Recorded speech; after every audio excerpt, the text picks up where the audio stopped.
Salut, c'est Xavier Yvon. Nous sommes le mercredi 2 novembre 2022. Bienvenue dans La Loupe, le podcast quotidien de l'Express. Allez, venez, on va écouter l'info de plus près. Salut Axel, t'es pile à l'heure pour notre départ. Ouais, tu as pensé à prendre un manteau chaud ? Oui, je me suis équipé, écharpe, gants, j'ai rien oublié. Donc, il fait froid là où on va, mais Axel, tu m'as toujours pas dit quelle était notre destination. Non, mais t'inquiète pas, tu vas bientôt avoir plus d'indices. Bon, alors je te laisse t'occuper du téléporteur et on est parti. Ouh, oui, il fait froid. Je vais mettre mes gants parce que sinon tout à l'heure je pourrais pas rentrer les coordonnées dans le téléporteur pour retourner au studio. Bon, on atterrit dans un centre-ville, sur une grande place, Axel. Oui, et c'est même la place du Sénat. Et juste à droite, il y a une immense cathédrale que tu aperçois. Ouais. Et qu'est-ce que tu remarques ? En regardant l'architecture de cette place et de cette cathédrale, avec ses dômes verts, je pense que j'ai une petite idée de où on est. Écoute, garde ta réponse, je te donne un indice supplémentaire, retourne-toi là. Tu vois ce statut ? Oui, c'est un homme en tenue militaire d'apparat. Ouais, effectivement, allez, approche-toi et regarde le nom. Ouais, Alexandre II. Eh oui, Alexandre II, empereur de Russie à la fin du 19e siècle, père d'Alexandre III, grand-père de Nicolas II. Non mais c'est bon Axel, je pense avoir deviné qu'on est en Russie. Ah, à ta place, j'attendrai le dernier indice. Suis-moi. Ok, on se dirige un peu plus vers le bord de mer. Non mais là Axel, franchement c'est évident.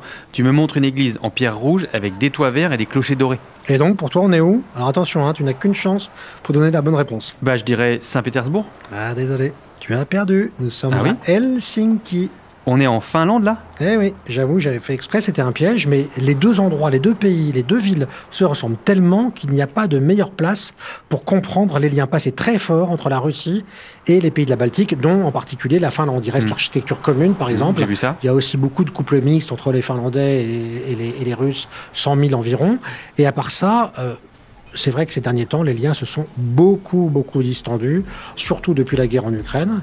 Et ça pourrait coûter très très cher à Vladimir Poutine, qui se retrouve totalement isolé dans cette zone baltique. Je vois, si tu n'as rien d'autre à me montrer, je te propose de rentrer et de nous raconter tout ça. Je te laisse enlever ta doudoune pendant que je te présente Axel Gilden, journaliste au service Monde de l'Express.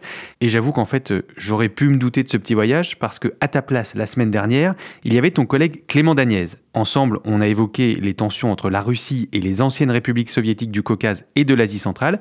Et à la fin de notre épisode, il a dit ceci. Il y a une autre région sur notre carte où on peut affirmer sans se tromper que les équilibres ont changé. C'est ici, la mer Baltique. Là, on assiste à une impressionnante défaite stratégique pour Poutine. Clément a laissé l'immense carte du service Monde accrochée dans le studio, c'est parfait. On va donc, Axel, commencer par situer cette zone de la mer Baltique. Alors on est en Europe du Nord, on est dans ce qu'on appelle une mer intérieure, un petit peu comme la mer Noire.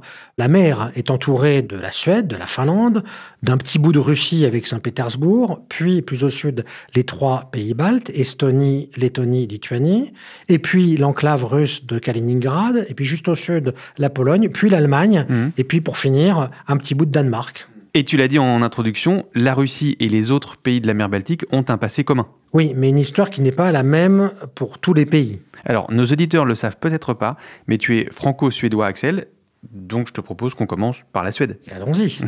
Les liens de la Suède avec la Russie, c'est une histoire très ancienne. Les Suédois ont livré au minimum 14 guerres et des centaines, voire des milliers de batailles à l'ennemi russe, qui est vraiment l'ennemi héréditaire, l'ennemi historique. L'un des épisodes les plus célèbres de ces nombreuses batailles, c'est intéressant, se passe en Ukraine, à Poltava, en 1709. L'empereur Pierre Ier, Pierre le Grand de Russie, bat les Suédois. Et c'est vraiment le Waterloo suédois, c'est la bascule, c'est le moment qui marque le début de la grandeur russe, en quelque sorte. Et aussi le début du déclin de la grande puissance nordique qu'était la Suède encore à l'époque. Alors ensuite, en 1809, la Suède perd une bataille importante contre la Russie et de là, le souverain suédois engage la Suède dans une politique de neutralité qui va durer 200 ans, jusqu'à aujourd'hui en fait. Des batailles et des guerres entre la Suède et la Russie, et quelle était la place de la Finlande dans tout ça ? pendant 6 siècles, la Finlande, c'est la Suède. La Suède est un pays en forme de fer à cheval qui inclut la Suède actuelle et la Finlande actuelle.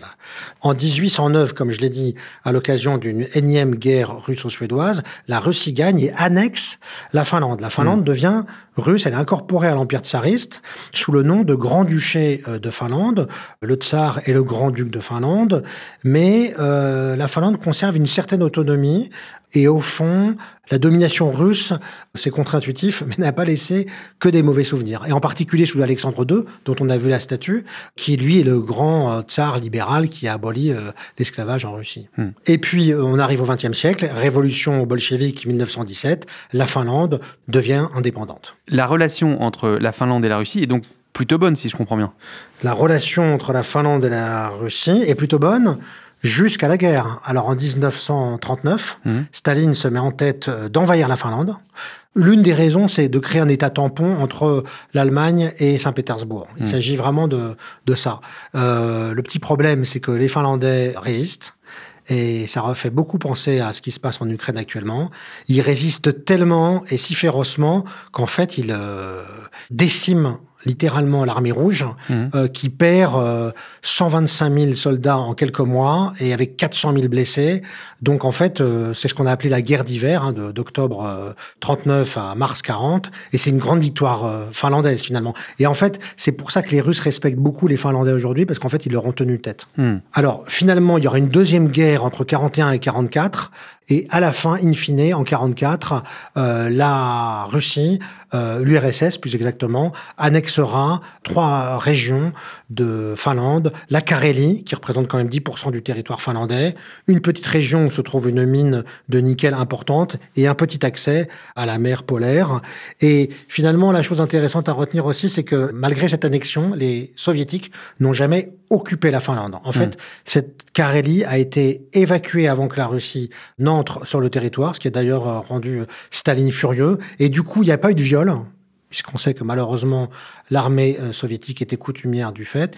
Et il n'y a pas de détestation jusqu'à ce jour, finalement, de la Russie, qui est une chose assez insolite. Et que se passe-t-il à la fin de la Seconde Guerre mondiale ? Alors, à la fin de la Seconde Guerre mondiale, il y a un accord, finalement, qui est signé en 1947, d'ailleurs à Paris, d'amitié entre l'Union soviétique et la Finlande. Donc, la Finlande va avoir un statut très particulier dans la nouvelle architecture européenne.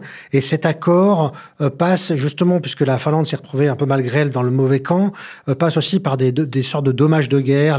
La Finlande doit fournir des brise-glaces, doit fournir des wagons pour ses trains et entretiendra une relation et un dialogue suivi avec les dirigeants.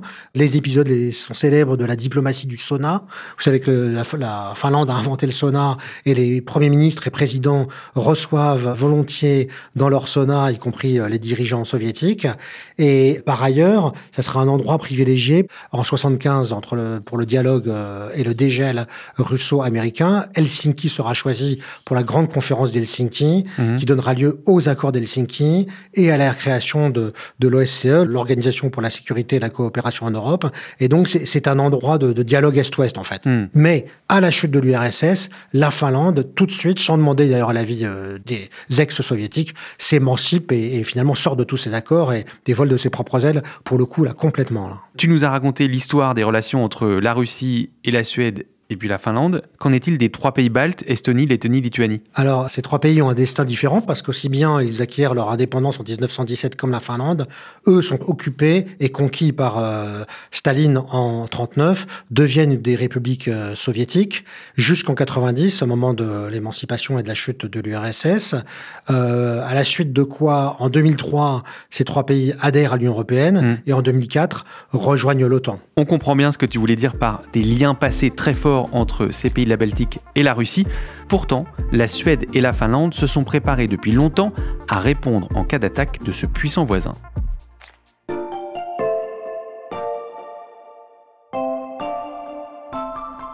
Alors Xavier, je t'ai apporté un petit fascicule que je tiens en main et que je tiens à te remettre et qui s'appelle « Om krisen eller kriget kommer » en suédois. Ce qui veut dire ? Ce qui veut dire « si la crise ou la guerre arrive ». Et ça a été distribué dans tous les foyers suédois. Et là, je te donne la version anglaise, parce que je crois que tu ne dis pas le suédois, mais l'anglais, oui. Pas encore. Alors, je vais regarder. C'est effectivement, le titre est assez direct. Je feuillette ça. On nous donne des listes de ce qu'il faut préparer avec des cases à cocher une fois que c'est fait. Je vois qu'il y a des bouteilles d'eau, des pommes de terre, des pâtes, des conserves, du café, ok, bon, toute une liste de provisions. Mais aussi des vêtements chauds, une radio à pile, une lampe torche, des copies des papiers importants, de l'argent liquide. Alors, ils expliquent aussi comment fonctionnent les sirènes d'alarme, comment différencier une sirène qui annonce le début d'un bombardement, la fin d'une alerte ou encore d'autres messages, comment repérer des fausses informations sur les réseaux sociaux ou à la télévision, où trouver un abri et ce genre de choses. Et je lis aussi que la résistance est obligatoire et qu'il demande de participer à l'effort de guerre. C'est des mots très forts, Axel. Oui, alors donc cette brochure a été distribuée en 2018, partout en Suède, dans tous les foyers, et ça montre quand même comment la Suède prépare la situation actuelle finalement depuis un certain temps, et même très exactement depuis 2014. 2014, alors si j'ajoute la Russie dans cette équation, je pense forcément à l'annexion de la Crimée. Est-ce que j'ai raison? Oui, tout à fait. La Suède, à ce moment-là, et la Finlande ont véritablement ouvert les yeux sur le danger russe, parce que ça leur a rappelé toute cette histoire qu'ils ont emmagasinée dans leur cerveau reptilien, j'ai envie de dire. C'est un peu comme si nous, l'Allemagne, subitement, faisait un mouvement militaire à nos frontières. Instinctivement, on se dirait quelque chose se passe d'important. Là, pour eux, c'est pareil. Donc, ils se sont tout de suite, dès ce moment-là, mis en ordre de marche. Et ils ont tout de suite pris cette affaire très au sérieux. Vraiment beaucoup plus que nous, les Français. Ils y ont vu le réveil d'un danger imminent, en fait. Et en dehors de ce petit fascicule, est-ce que les Suédois ont pris d'autres dispositions? Ah oui, alors donc il y a ce fascicule et toute la réactivation du système de défense civile, mais depuis 2014, il y a beaucoup de choses qui ont été faites. Par exemple, la Suède a rétabli partiellement le service militaire et retourné sur l'île stratégique de Gotland au milieu de la Baltique, qui est une île suédoise, pour créer une base alors qu'elle l'avait complètement démantelée à la fin de la guerre froide. Les crédits de défense ont augmenté, les exercices militaires conjoints avec les armées de l'OTAN se sont multipliés. Donc, effectivement, il s'est passé beaucoup de choses. Et puis, le rapprochement, bien sûr, Suède-Finlande, du point de vue militaire aussi. Et donc, les Finlandais se sont aussi préparés militairement? Oui, mais alors eux, ils sont allés beaucoup plus loin. En fait, plus exactement, ils avaient un peu moins de travail à faire, puisque eux n'ont jamais démantelé leur armée à la fin de la guerre froide. Moins de travail à faire sur le plan militaire, mais est-ce que les Finlandais ont mis en place d'autres mesures? Oui, en effet, puisqu'ils avaient observé qu'en Crimée, l'invasion en 2014 s'était produite de manière en quelque sorte pacifique, avec des agents qui avaient été prédisposés en Crimée, et que ensuite l'invasion s'était faite avec ce qu'on a appelé les petits hommes verts, c'est-à-dire des uniformes qui n'étaient pas identifiables. Les Finlandais se sont dit, ah mais c'est intéressant, parce que nous, on a quand même pas mal d'oligarques russes et des gens qui ont acheté des propriétés en différents endroits stratégiques du pourtour baltique, en particulier sur l'archipel de Åland. Et là, ils se sont penchés sur cette question et ont légiféré de manière à ce que les Russes ne puissent pas disposer de biens immobiliers en des endroits stratégiques. Ça, c'est une des mesures qu'ils ont prises. Ils ont également coupé les liens économiques avec un certain nombre d'entreprises. Et puis surtout, leur ex-premier ministre Paavo Lipponen, qui émargeait comme Gerhard Schröder et comme d'autres chez Gazprom, a dû renoncer aussi à ses contrats très juteux et vit aujourd'hui sous l'opprobre de ses compatriotes. Et est-ce qu'il y a eu d'autres alertes en plus de la Crimée en 2014? Alors, fin 2021, oui. Quand Vladimir Poutine a publié cette lettre qu'il a adressée aux Américains et à l'OTAN pour dire que, d'une part, l'Ukraine devait rester neutre, et d'autre part, que la Suède et la Finlande devaient rester neutres. Alors là, ça a été vraiment le pas de trop pour eux. Là, ils se sont dit, mais de quel droit Vladimir Poutine s'immisce-t-il dans nos affaires? Et là, le processus s'est enclenché. L'idée de rejoindre l'OTAN s'est déjà accélérée à ce moment-là. Et puis, l'invasion de l'Ukraine a donc fini d'éloigner la Suède et la Finlande de la Russie. Oui, et puis surtout, si on regarde les forces en présence militaire, on se dit que Poutine, en mer Baltique, ne tiendrait pas très longtemps.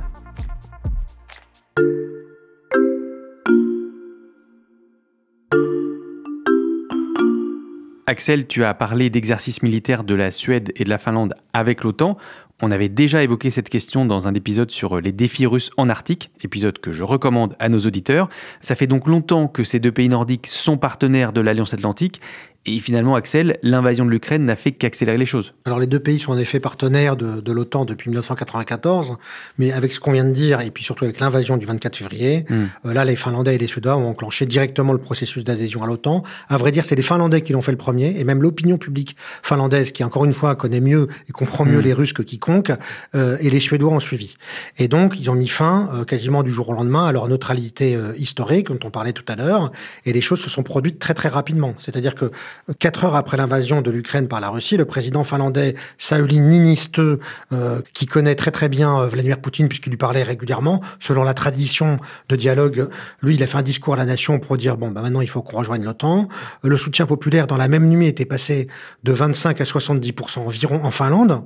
Et puis les Suédois ont suivi le mouvement. Le soutien populaire est fort là également.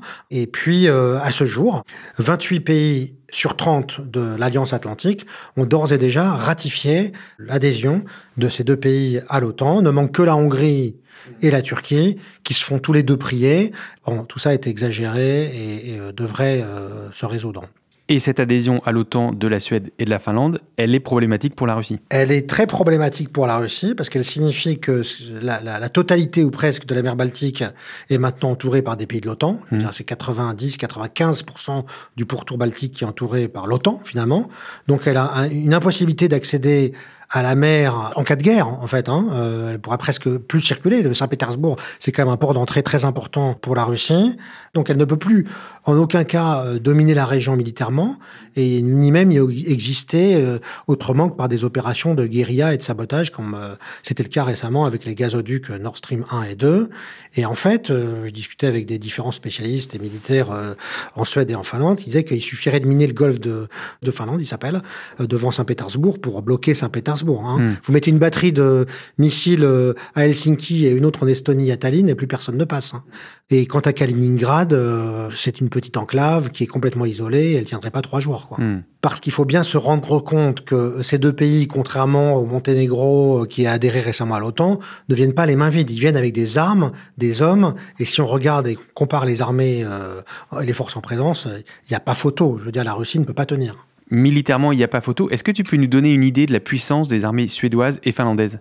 Alors, elles ont des caractéristiques différentes. Donc, d'abord, la Finlande, la première chose, c'est qu'elle a une artillerie hallucinante avec 1500 pièces d'artillerie. Donc, c'est-à-dire que c'est davantage que l'artillerie française et l'artillerie anglaise réunies.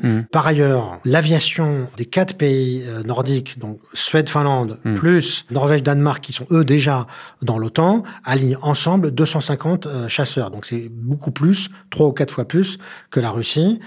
Ces avions ultra moderne, c'est des F-35 pour tous les pays sauf la Suède, qui fabriquent ses propres Jazz Gripen de marque Saab, en fait, comme les voitures. Ça, c'est pour les équipements des armées de terre et de l'air. Mais puisqu'on parle de la mer Baltique depuis le début de l'épisode, j'imagine que les marines des deux pays sont aussi bien dotées. Ah oui, la Suède est fondamentalement un pays maritime déjà. Donc, effectivement, ces marines sont dotées de navires furtifs, high-tech, haut de gamme, très performants, avec une spécificité en plus, c'est que la marine suédoise et finlandaise ont développé une compétence sur le combat en milieu d'archipel, si je peux dire. Il y a énormément d'archipels partout autour de la Baltique, donc ça nécessite des tactiques militaires particulières, et surtout, il y a des bateaux qui sont prévus pour pouvoir débarquer, des navires amphibies, pour pouvoir débarquer facilement sur ce type de littoral. Et puis après, il y a la sous-marinade. Ça, c'est encore un autre volet de la guerre en mer. Ça concerne que la Suède, puisque la Finlande n'a pas de sous-marins. Mais les sous-marins suédois, donc également de fabrication suédoise, sont réputés excellents parce qu'ils sont quasi indétectables. Tu disais également, Axel, que la Finlande n'avait pas arrêté le service militaire. Ça aussi, c'est un atout. C'est un atout, et c'est surtout un atout pour l'OTAN, parce que c'est l'une de nos faiblesses, c'est qu'il n'y a pas forcément suffisamment de combattants. Or, la Finlande est capable, du fait qu'elle a conservé son service militaire, mais aussi un service militaire avec une armée de réservistes qui s'entraînent régulièrement, capable de mobiliser 280 000 hommes en une semaine. C'est-à-dire qu'ils sont capables de passer de 20 000 à 280 000 hommes en une semaine. Et en plus, c'est une institution qui est très populaire, le service militaire en Finlande. C'est pas quelque chose qui pose question. Chaque année, 30 000 réservistes sont formés, et en cas de mobilisation en plus, les gens savent exactement quelle unité ils doivent rejoindre, quel matériel est leur, où ils doivent se rendre, donc ils sont opérationnels très vite, quoi. Et ça, c'est un héritage aussi de la guerre d'hiver. À tout cela, il faut ajouter aussi une autre compétence, ou même plusieurs compétences. Donc la Suède et la Finlande, on le sait, avec Nokia et Ericsson, c'est déjà des pays où les télécoms sont très développés, donc il y a une compétence en matière de télécom, donc en matière d'espionnage. Puis enfin, la Suède a une particularité qui ressemble à la France d'ailleurs, c'est qu'elle a une industrie militaire, une industrie de défense, d'ailleurs hallucinante pour un pays de cette taille-là, 10 millions d'habitants, où ils fabriquent à peu près tout. Ils fabriquent des missiles, ils fabriquent des lance-roquettes, ils fabriquent des avions, ils fabriquent des blindés, ils fabriquent des bateaux, ils fabriquent des sous-marins. La panoplie est complète en somme. Donc des armées très bien équipées. Pour ton article, Axel, tu as interrogé plusieurs généraux. Est-ce qu'ils t'ont dit craindre un conflit imminent avec la Russie ? Ah non, là, ils sont plus sereins que jamais, là, les Finlandais en particulier, puisqu'ils regardent ce qui se passe à la frontière. Il y a plusieurs régiments qui étaient postés de l'autre côté de la frontière, qui pour le coup sont descendus en Ukraine. Donc là, il y a moins de monde à la frontière finlandaise, et ils disent au contraire, c'est plus calme que d'habitude. Et par ailleurs, maintenant qu'ils ont vu sur le terrain ce que donnait l'armée russe, ils se disent, bon, là, ça serait suicidaire de la part de Poutine d'entreprendre quoi que ce soit dans la région baltique, puis qui était autrefois un lac soviétique, en fait, à l'époque de la guerre froide, et qui est devenu une mer sous contrôle occidental. Un lac soviétique devenu une mer occidentale. C'était passionnant. Merci beaucoup, Axel. Tac, c'est comme ça qu'on dit ? Tac, varsågod, de rien. Je serai incapable de te répondre. Axel Gilden du service Monde de l'Express, je conseille à nos auditeurs d'aller jeter un œil aux nombreuses cartes qui accompagnent ton article, et tous ceux d'ailleurs de la rédaction sur la guerre en Ukraine. C'est une très bonne raison de s'abonner à l'offre numérique pour seulement 99 centimes pour 3 mois en ce moment. Pensez également à suivre La Loupe sur n'importe quelle plateforme d'écoute, par exemple Spotify, Apple Podcast ou Castbox. Si vous voulez nous écrire, je vous rappelle l'adresse mail laloupe@l'express.fr. Cet épisode a été écrit et monté par Charlotte Baris et réalisé par Jules Cros. Retrouvez-nous demain pour passer un nouveau sujet à La Loupe.